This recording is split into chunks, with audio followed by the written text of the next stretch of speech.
फिर एग्जामिनर ना आपके आंसर पढ़ने से पहले आपकी एक इमेज बना लेता है, तो एग्जामिनर को आपका ऑप्शनल ना पता चले आंसर राइटिंग ऐसी हो। यानी जो व्यक्ति सेलेक्ट हो सकता था उस अपनी गलतियों से नहीं हुआ। जब भी आंसर राइटिंग कर रहे हो एक ही कलर से लिखो। यूपीएससी की जो ओरिजिनल कॉपी है उसमें देखा होगा आपने, लेफ्ट राइट में स्पेस रहता है खाली, ऐसे करके लोगों के 20-20 नंबर कट गए। ये जो इधर चला गया यूपीएससी अब इसकी पेनल्टी काटेगा। किसी स्टूडेंट ने ग्रीन कलर के पेन का यूज कर दिया अंडरलाइन करने के लिए, स्पेस में ना लिखे, कोशिश करनी है वर्ड लिमिट का पालन करने की। तो पीवाईक्यू आपने देखा वर्ड लिमिट होती, वो वर्ड लिमिट का पालन नहीं करोगे तो मार्क्स कटते हैं। एक ही कलर का यूज करो, ये सब करने से मार्क्स नहीं मिल रहे, मार्क्स कट रहे हैं। फिर क्या एग्जामिनर मानेगा, अरे ये रट रटा के आया, इसको किसी ने सिखाया, बढ़िया आंसर लिख रहा है, मार्क्स भी अच्छे मिल रहे हैं, लेकिन अपनी छोटी मोटी ऐसी गलतियों से बाहर हुआ जो कि गलतियां नहीं, जो बचपने वाली गलतियां। यूपीएससी की जो ओरिजिनल कॉपी है उसमें देखा होगा आपने, लेफ्ट राइट में स्पेस रहता है खाली। आप में से कुछ लोगों ने अपनी नोटबुक भी वही बना रखी होगी यूपीएससी वाली। समझ गए ना मैं कौन से पेज की बात करूं? हाँ, तो लेफ्ट राइट में क्या है, ये क्या लिखा होता है? वहां लिखा इस हाशिए में कुछ ना लिखे, है ना, ये लिखा हुआ है। लेकिन आप लोग अभी चूंकि आपको लगता है सर ये कोचिंग ही तो है, लिख लेते हैं, क्या फर्क पड़ता है, एग्जाम में नहीं लिखेंगे।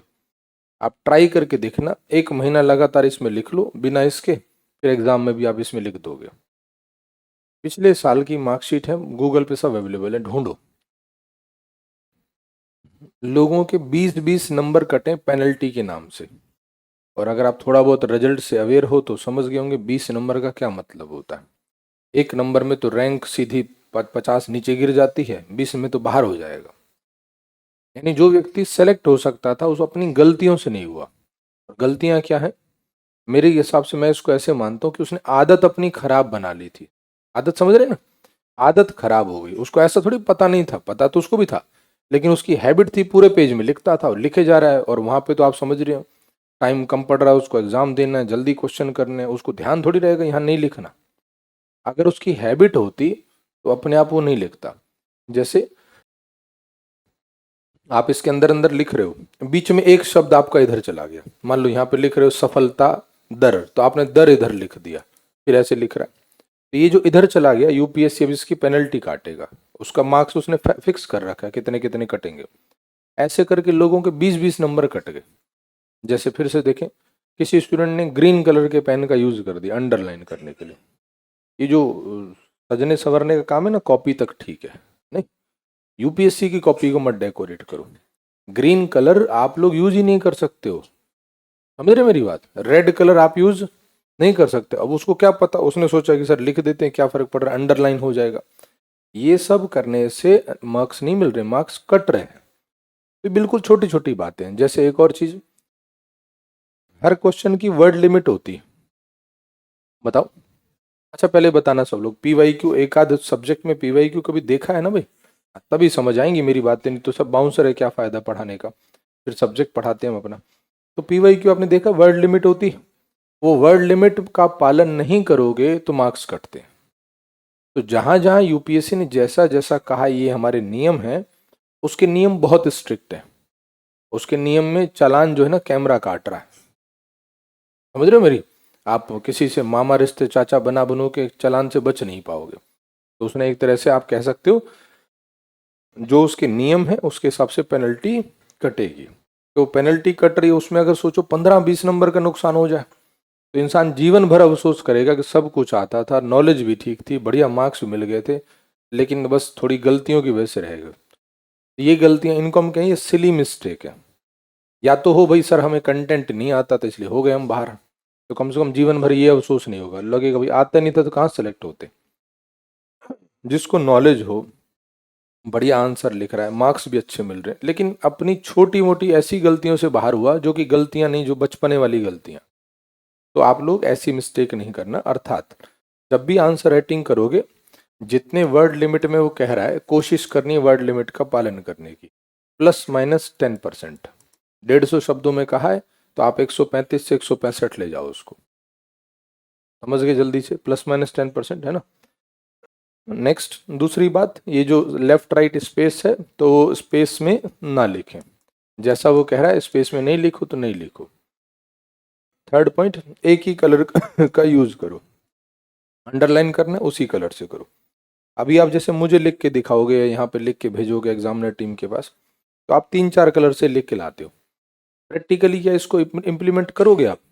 आदत उसी चीज की डालनी चाहिए जो जो काम डेली करना हो। जो आपको पता है कि वो काम कर ही नहीं सकते, उसकी आदत मत डालो। नोट्स बनाओ बढ़िया से 4 कलर से। हमें कोई मजाक करते हैं हम आपसे कलर वाली बात पे, हमें कोई दिक्कत नहीं है आपके नोट से, एग्जाम में नहीं। हाँ जी, समझ आ रहे? एग्जाम में नहीं। जब भी आंसर राइटिंग कर रहे हो एक ही कलर से लिखो। देखिए आपकी हैंड राइटिंग कितनी अच्छी है। 4 कलर से लिख के तो थोड़ी खराब भी हैंड राइटिंग है ना, तो इंसान उसको जैसे तैसे डेकोरेट कर देता है। नहीं चाहिए हमें वो डेकोरेशन। नोट्स रखो आप बढ़िया से कलरफुल। नोट्स भी आप कलरफुल इसलिए बनाते हो, कोई कारण है उसको बताओ? क्यों बार बार पेन बदलते हो? कारण क्या? कुछ तो कारण होना चाहिए ना, ऐसे थोड़ी बदल देते। बाद में रिवीजन करने में बोरियत नहीं होती। रिवीजन के समय कोई चीज ढूंढना आसान हो जाता है। इसलिए इसलिए तो हम आपसे बस मजाक करते हैं, कभी आपको रोकते नहीं है कलर के लिए। बढ़िया बनाओ अच्छे से, कोई दिक्कत नहीं। और आप पेन बदलते हो, हम रुक भी जाते हैं, चलो पहले हेडिंग डाल लो, पेन बदल लो, कोई बात नहीं। लेकिन एग्जाम में जो कर ही नहीं सकते जो काम, ना उसकी कोई आवश्यकता है। नोट्स में तो आवश्यकता लग रही है सर, अगर कोई चीज ढूंढनी होगी ना तो हेडिंग होगा तो रेड कलर से बाद में दिख जाएगा। अच्छा लॉजिक है, सही है। बोर नहीं होगा इंसान अगर एक ही कलर से होगा, तो पढ़ते समय पता नहीं चल रहा क्या लिख रखा है। तो नोट्स बनाते समय तो लॉजिक समझ आया, एग्जाम में वो नहीं। तो एग्जाम में सिंगल कलर आप यूज करोगे तो सिंगल कलर की आदत डालो। यानी जब आंसर लिख के लाओ तो एक ही कलर से लिखो। आप पता चल जाएगा आप अंडरलाइन कर पाते हो कि नहीं।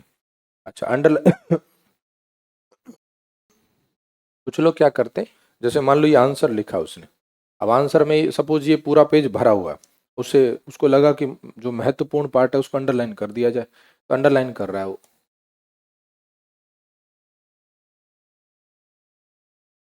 समझ गए मैं क्या कहना चाह रहा हूँ? क्या है, एक आध लाइन छोड़ के उसने उस अंडरलाइन का मतलब बेइज्जती कर दी।